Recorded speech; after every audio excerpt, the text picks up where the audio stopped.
and welcome to Logistics Executive TV. I'm Cassandra Lee, the Global Managing Partner for our HR and Executive Search practices.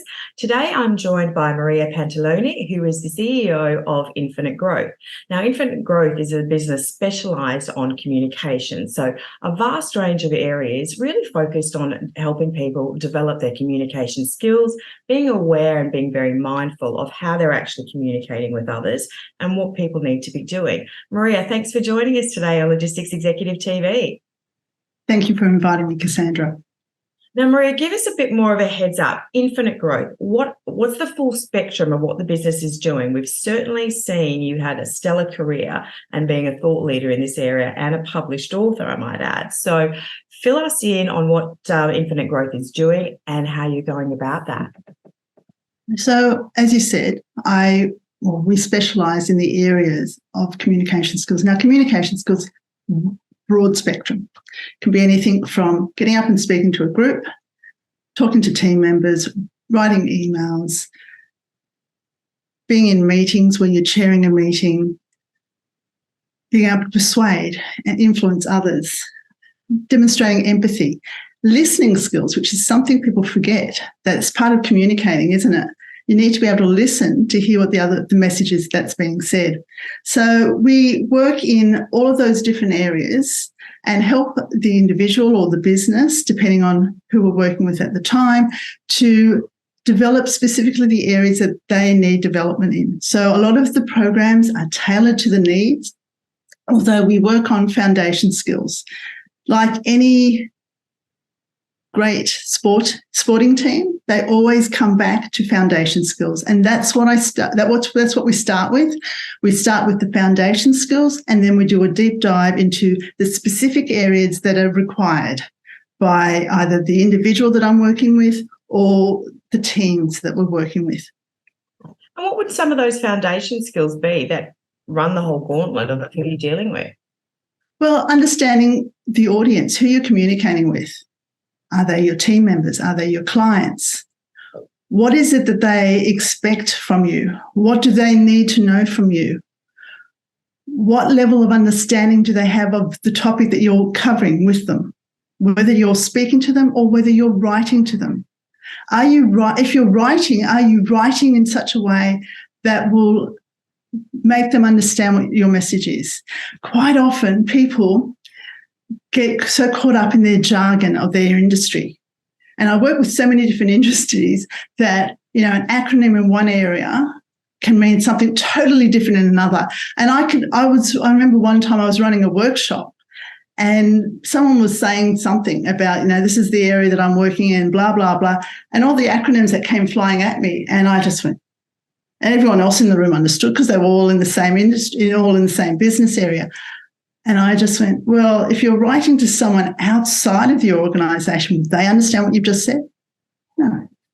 And so that's where we go back to fundamentals, keeping it clear, keeping it understandable to the audience, thinking about them at all times. They're the key to your message. If you want your message heard, you need to be able to express yourself in such a way that it's clear and concise.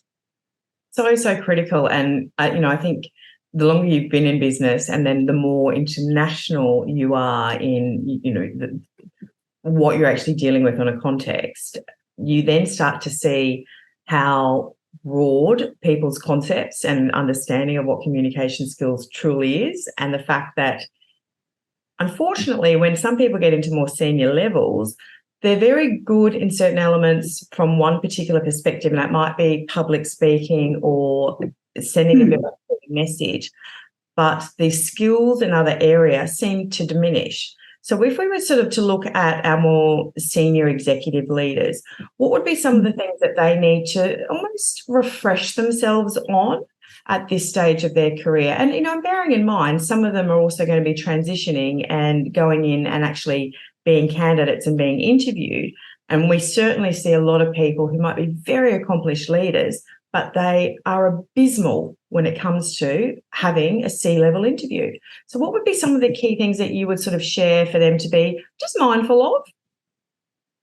Okay, so one thing that I see that needs to be a focus area could be being able to pause, because our brains just start going like crazy, especially if you're about to walk into an interview and you're used to being on the other side of the interview table, so to speak.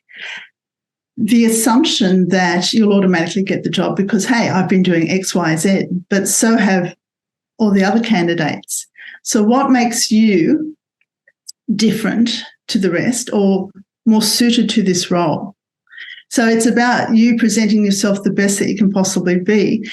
And in that respect, just pausing for one moment, taking a breath, thinking about it, and then being able to share your message.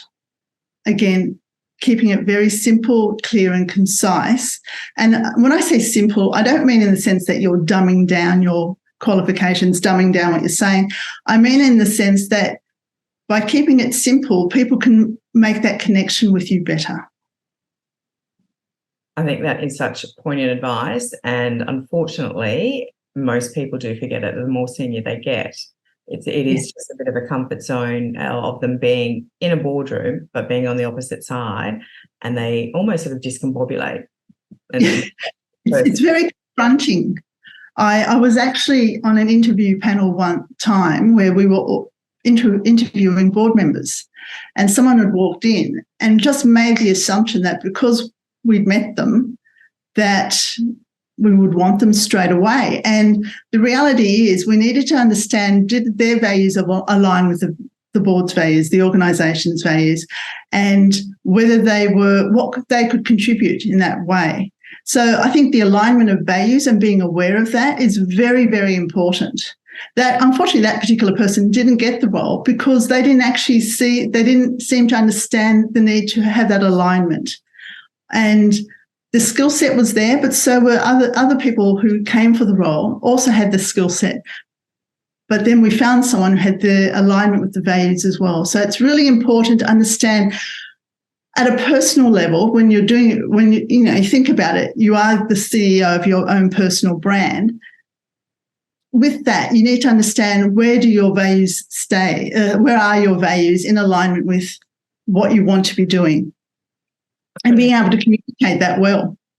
I completely concur. I think that no matter what level you're at, when you're looking at an organisation from an employment perspective, you have to have that values alignment because the context will change and the world that you live in is very dynamic and quite volatile.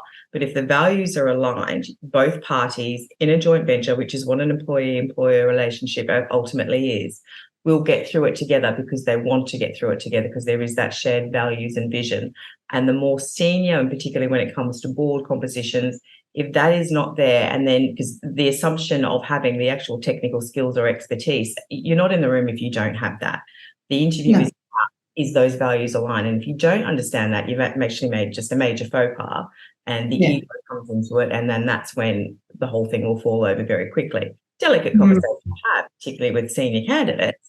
But it's a critical one, and I get known for being quite blunt about it because it's the reality of the situation. It is a joint venture. You have to take emotion out of it and be clear.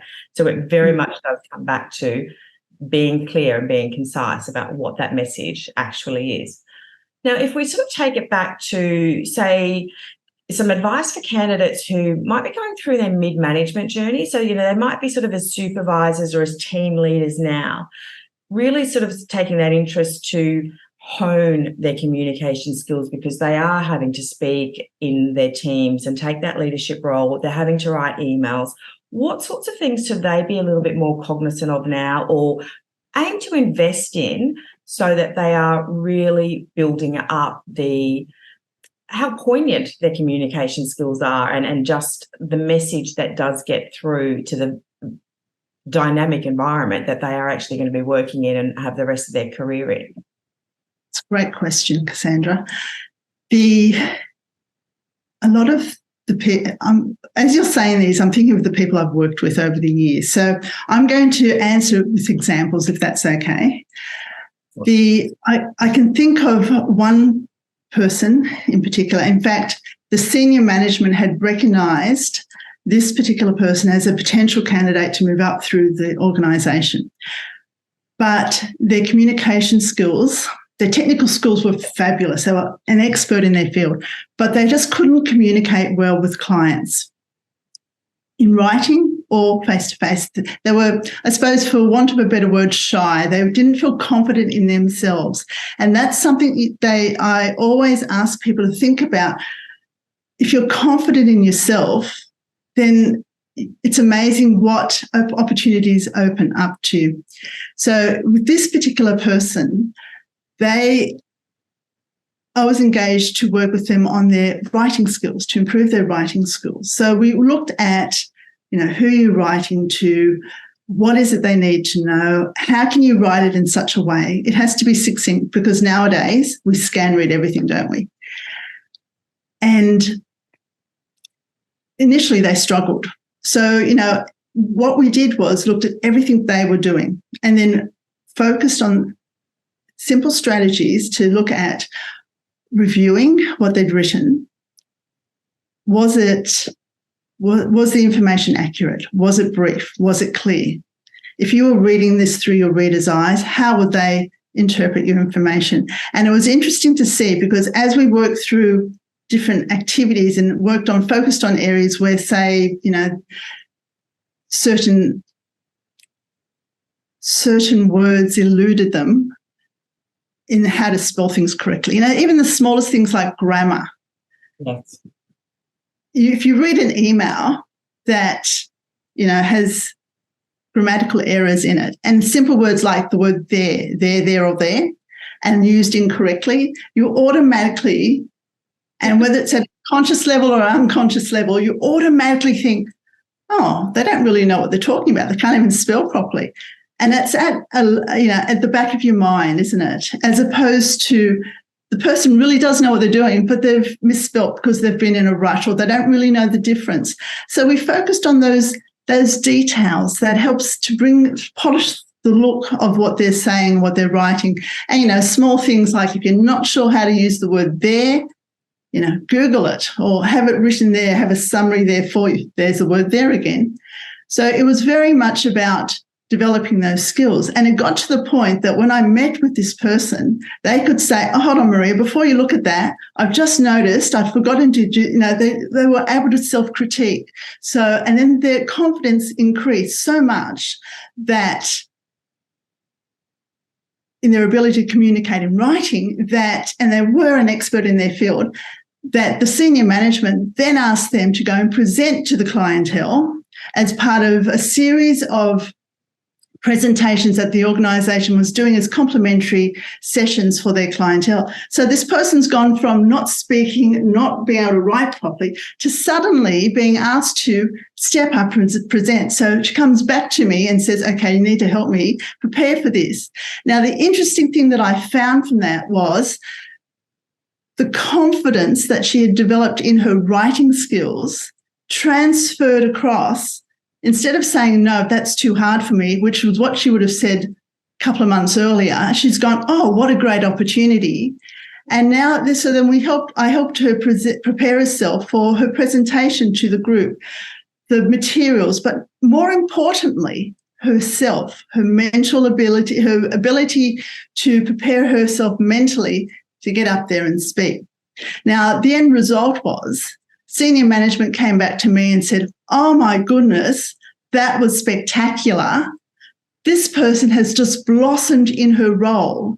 And from that, she's gone from supervisory to middle management and is still progressing in her roles in that organisation. So, that's that feel-good feeling for me. I get so excited for them. Once people feel that they're confident, that they can do it, it's amazing what opportunities open up to them. Yeah, and you typically do find people that are less confident themselves have stronger technical skills. The ones who quite often have the weaker technical skills have the confidence. So you're just trying to get that balance. That balance, isn't it? Yeah.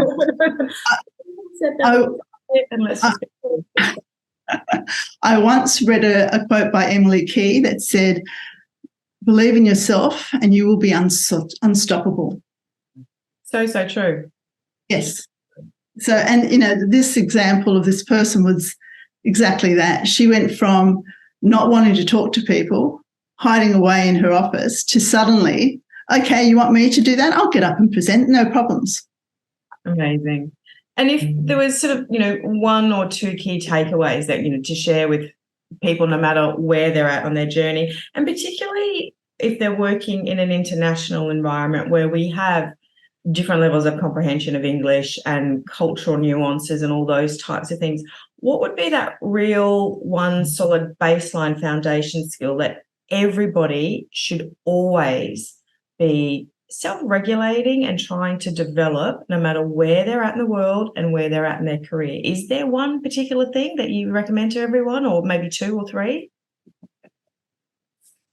I often say to people to ask themselves 3 questions. Who, why, and what? And when you think about those 3, again, it comes back to who you're communicating with. Is it someone from a different country? Is it someone from a different industry? Is it someone from a different department in the organisation? Why are you communicating with them? What is the whole purpose? What is it that you want them to think and do after their interaction with you? And what is it that they need to know? What are the actions that need to happen afterwards? So why are you communicating with them? Why are you the best person? And what is it that they need to be thinking and feeling or doing at the end of this communication? And asking yourself these 3 questions each time actually helps you to focus on the key points that you need to be delivering at any point in time. Whether you're presenting to a group, whether you're speaking to your teammates, whether you're communicating with someone from a different country or different organisation, those 3 questions often help you to focus on your key message at all times. I couldn't agree more. As the headhunter side of me is very much about the who, what, where, how, why. And that's, when I'm looking at evidence of candidates and what they've achieved and the context and all these types of things, it's those 5 key things that need to be answered, because that's what's got to be shared in the context and how you evaluate it. And, you put all the metrics in and behind and risk mitigation as to all of that. But it is simple things like that you anchor anything on. So I love that.